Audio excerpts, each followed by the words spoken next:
চার হাত পা নেই জন্ম থেকেই, তবুও দমে যাননি লিটন জিরা। মুখ দিয়েই লিখে দিচ্ছেন এসএসসি পরীক্ষা, জয় করছেন সব প্রতিবন্ধকতা। যশোরের মনিরামপুর উপজেলার গোপালপুর স্কুল অ্যান্ড কলেজের বিজ্ঞান বিভাগের শিক্ষার্থী লিটন জিরা এবার পরীক্ষা দিচ্ছেন নেহালপুর স্কুল অ্যান্ড কলেজ কেন্দ্রে। বিস্তারিত থাকছে শাওন হোসেনের প্রতিবেদনে। পিইসি ও জেএসসিতে জিপিএ 5 পেয়ে ট্যালেন্ট ফুলে বৃত্তি পেয়েছেন তিনি। ক্লাসে শুধু ফার্স্ট নন, স্কুলেও হয়েছেন সেরা। মুখে কলম ধরেই প্রস্তুতি ও পরীক্ষা, সবই নিজের অদম্য ইচ্ছাশক্তিতে। 2008 সালের 25 জুন জন্ম নেওয়া লিটনের গ্রামের বাড়ি শেখপাড়া খানপুরে।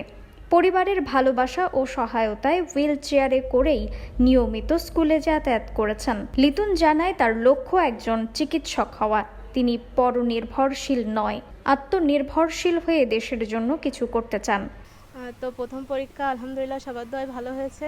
তো সবাই আমার জন্য দোয়া করবেন, আমি যেন ভালো করে পরীক্ষা দিয়ে ভালো রেজাল্ট করে ভবিষ্যতে ভালো ডাক্তার হয়ে মানুষের সেবা করতে পারি। সে প্রাইমারিতে স্কলারশিপ পেয়েছিল ক্লাস 5-এ।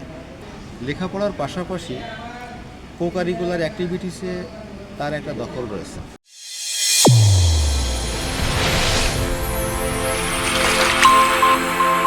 চ্যানেল A1 হৃদয়ের স্পন্দন।